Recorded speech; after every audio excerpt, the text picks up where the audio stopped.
big picture, the world of commercial real estate is going well. This is the global picture.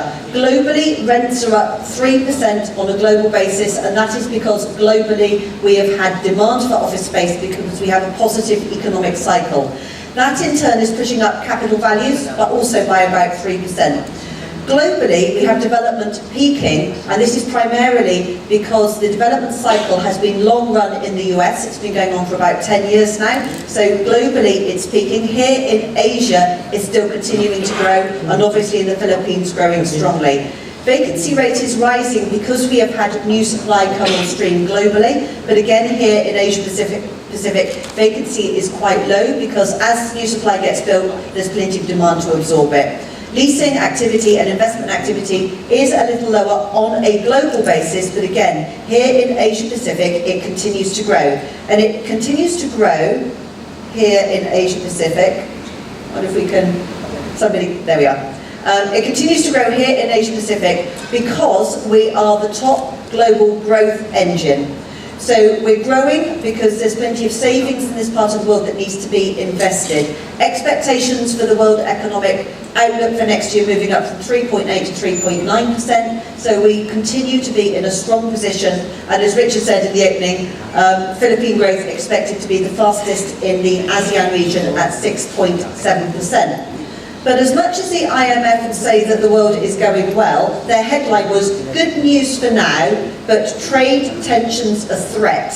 So good news for now, trade tensions a threat. And we've got a turnaround in what's been happening in the world, in terms of the world politics, where we now have the American president as being the one who wants to introduce tariffs, and the China side, the Chinese government, being the statesman and wanting to have global open trade. This is a reversal of what's been going on really for about the last 30 or 40 years. Where we come out, let's try that again. Sorry, it's fine. Where we come out on this is probably that we have robust domestic demand in this part of the world, and my money is actually on things going well in this part of the world because of the ASEAN and China free trade agreements, because of strong investment in this part of the world, partially as an alternative to the China Belt and Road, and really because of the proximity to China. China, I'll show you some charts in a minute as to just how well China has done over the last few years. My money, as a country, if you had to ally yourself to either the US or to China, if you had to pick a side, for where you are at the moment, I would pick moving towards China. The productivity gains that they have announced or made through the Made in China 2025 plan is going well. Their innovation around technology and Baidu, Tencent and Alibaba is something that really challenges the United States side. And then I think the one that's particularly important for us is the Belt and Road Initiative. So in the last 5-year plan, President Xi announced two major policies. One was the Belt and Road Initiative, and the other one was the Made in China Initiative. For the Belt and Road Initiative, given the proximity of all of the countries here we are, so you're here, to the Belt and Road, this is a major piece of infrastructure which will lift Asian growth over the next 10 to 15 years as it moves through. In terms of the progress, it's two things. It is the Silk Belt that runs overland and the maritime road that runs through. Now JLL are involved in a number of projects in the maritime belt, including the Port of Colombo project in Sri Lanka. Now the difference between going round by container ship, it takes about 40 days to go round by container ship. The first trains went over on the railway, and arrived in London January 2017. I happened to be in London on the day the first train arrived from Yiwu, which is, I'll have to go back over here and point to where Yiwu is. So the very first train's in London, there's Yiwu, just there. So the first train arrived in London, it was January 2017. I happened to be in London that day, and it got massive publicity in the UK. Now I partially think that's because the UK had voted for Brexit, and the UK, I know Christophe is French, so everybody's very worried about Brexit in the UK. So the UK government and the Chinese government got massive publicity all about how the UK was connected all the way to China by this train which arrived. It took 18 days to get the train to go across, as opposed to 40 days round by sea, so that does cut off a lot of time. The train went back in the opposite direction in the April, and when it came back the opposite way, it was carrying whiskey and, no guesses, baby milk powder, in terms of baby milk powder flowing back to China. So this for us is a massive, massive project. We see it as much as everybody can be involved. The countries in the yellow, which include the Philippines, are part of the Asian Infrastructure Investment Bank, and there's lots of money and infrastructure development and money to be spent coming from there. Now, so that's a kind of macro picture. What this looks like in terms of economic forecasting. I first moved to Asia in 1995, so I have been in Asia right since this point here, 1995, when I first moved to Hong Kong. When I first moved to Hong Kong, China, in terms of its output, was 5 times the size of Hong Kong. China's output is now 35 times the size of Hong Kong. So Hong Kong did grow during that time, it's just that China grew so much faster. So China sitting at the red line at the top of the screen that you can see moving forward. And we've put on there India, which is sort of starting to rise up a little bit, Indonesia and Philippines. And you can see them sitting right up there with the fast growth countries, with Europe, Australia, Japan and the United States sitting lower. So that's the annual real GDP growth each year, how big the pie gets. In terms of what this actually looks like, this is just back to 2002, so not all the way to 1995, just starting in 2002. This is how big the economic output is of each country. Now this is a good proxy for political power, which is why it's important. This is how big the United States is, this dark grey bar just running through here. This is how big it is in 2018, and this is the 5-year forecast out to 2023. So that's how big the United States is. This is how big the Eurozone is, and we very specifically use the Eurozone to take the UK out of it because we're not in the Eurozone in terms of the currency. So that's the Eurozone. Now, for the Europeans in the audience, you can see the Eurozone doesn't massively grow particularly. The Asian economies are stacked up here. So this is China. So this is how big China is back in 2002, and that's how big Japan was. As you can see, China and Japan swap over as which is the larger and more important country, really, in the last 5 to 7 years. So this is how big China is. This is how big China is by the time we get to 2023. China becomes considerably more important than Europe. So back to our Brexit thing with the train going backwards and forwards, we care that we're connected to China. And you should care that you are in the fastest growth region with ASEAN sitting at the top and connected to China. Trade with China, tourism with China, this is where the wealth and the growth is going to come from going forward. So that's kind of my first section on macroeconomic forecasting. Global growth is resilient despite some of these protectionist concerns. China pledges to improve further productivity, and we've got robust growth in this part of the world. I'm now going to talk about the real estate outlook. There's lots of demand for real estate because of risk mitigation, where people want to invest in real estate as an alternative to investing in bonds and equities. We've got lots of opportunity, both structural and cyclical. We've got rents rising across the region and lots of cross-border investment demand. So let's spend a little bit of time thinking about what specifically drives real estate. Howie, who is the lady who's got the 10-minute clock? So you're ready? We're all good, still on time? All right, good. Consumer spending outpaces population growth. We've got population growth here and people are spending money.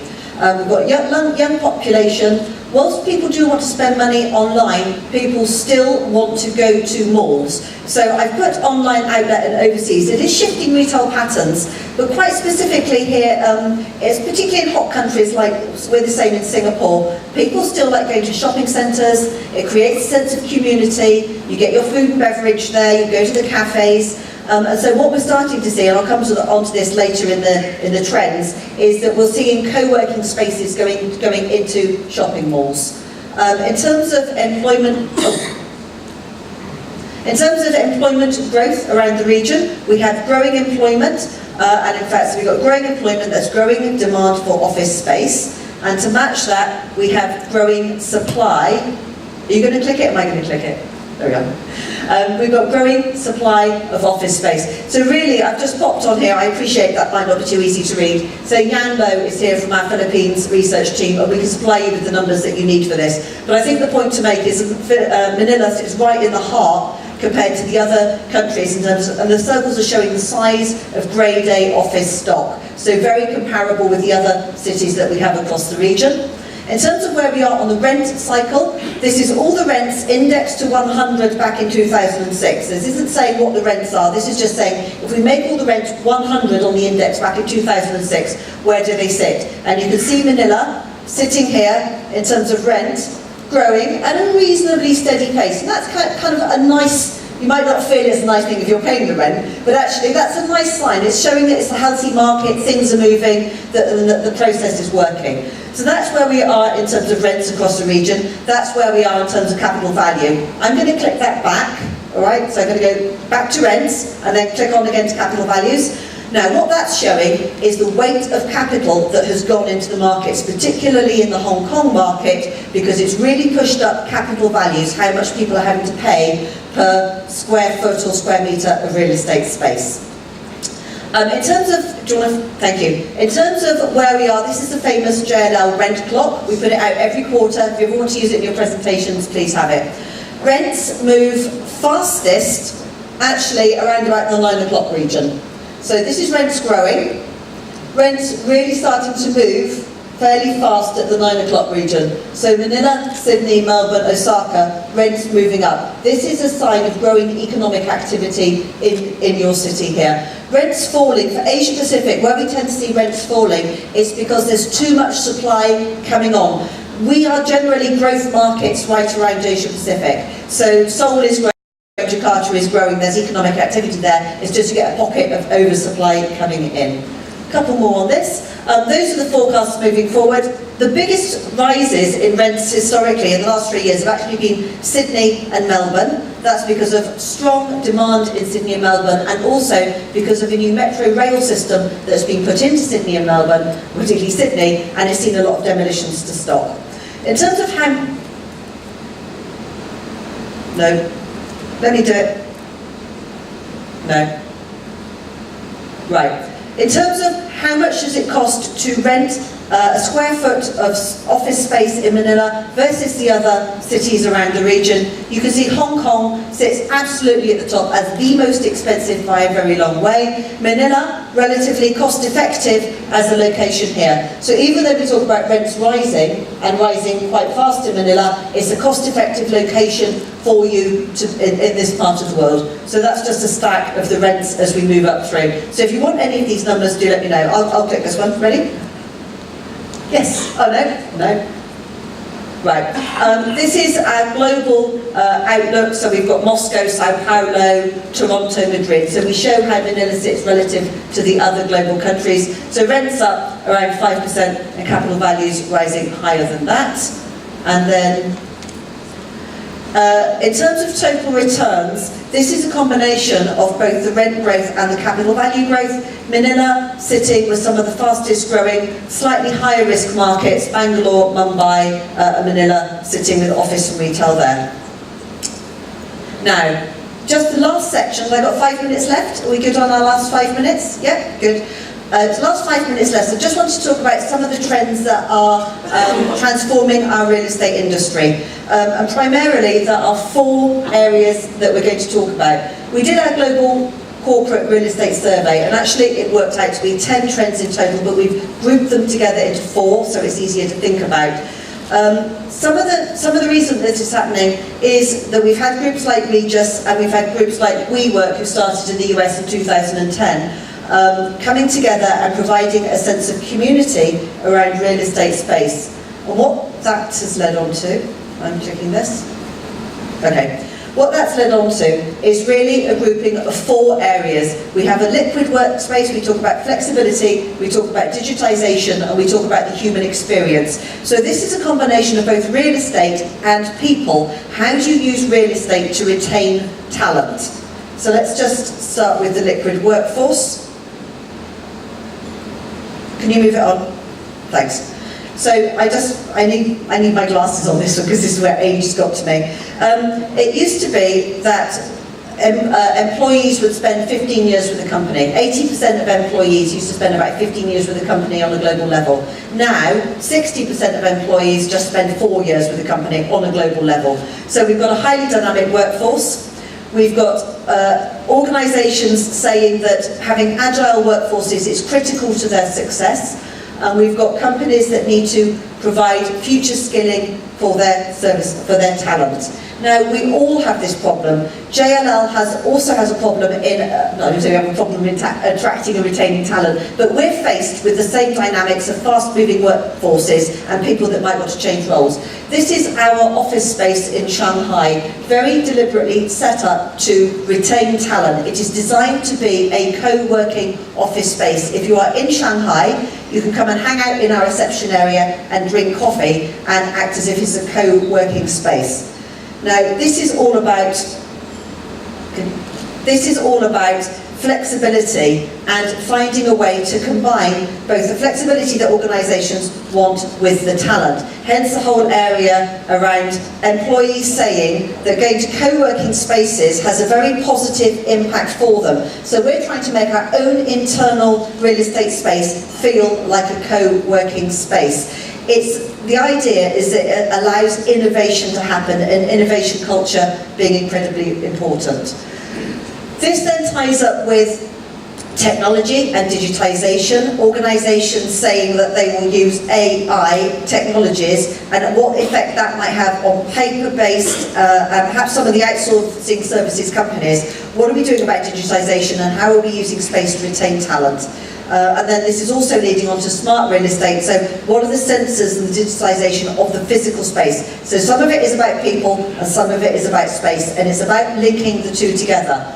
So what that means is that we end up with different styles of office space. This is our Shanghai office. These are different styles of meeting rooms and spaces that we have inside the Shanghai office. Some of them are areas where you literally stand up to meet. Some of them are designed to be big, wide cafe spaces, and some of them designed to be very small, private areas where you can think and study. So all real. I've got 2 more slides, if I can move on. This pulls us back to then, we've gone from the real estate through the mix of real estate people and firmly into people. Wellness is a huge trend in real estate going forward. Wellness, humanisation and community. And I think the genius of the co-working and the spaces like Regis and the sorts of things that we'd like to think JLL help people do is the sense of community. It's about bringing a sense of community. For retail, it might be about unique experiences and drawing customers. For office spaces, it's about providing experience to attract and retain talent and boost collaboration. So with that, I'll finish on my last slide, which is to say global outlook is great. We've got robust growth in the ASEAN regions, particularly here in the Philippines. Real estate outlook is extremely positive. We've got a change in the style and format of office space that we need, and it's about attracting and retaining talent. And with that, I'll finish there. Thank you.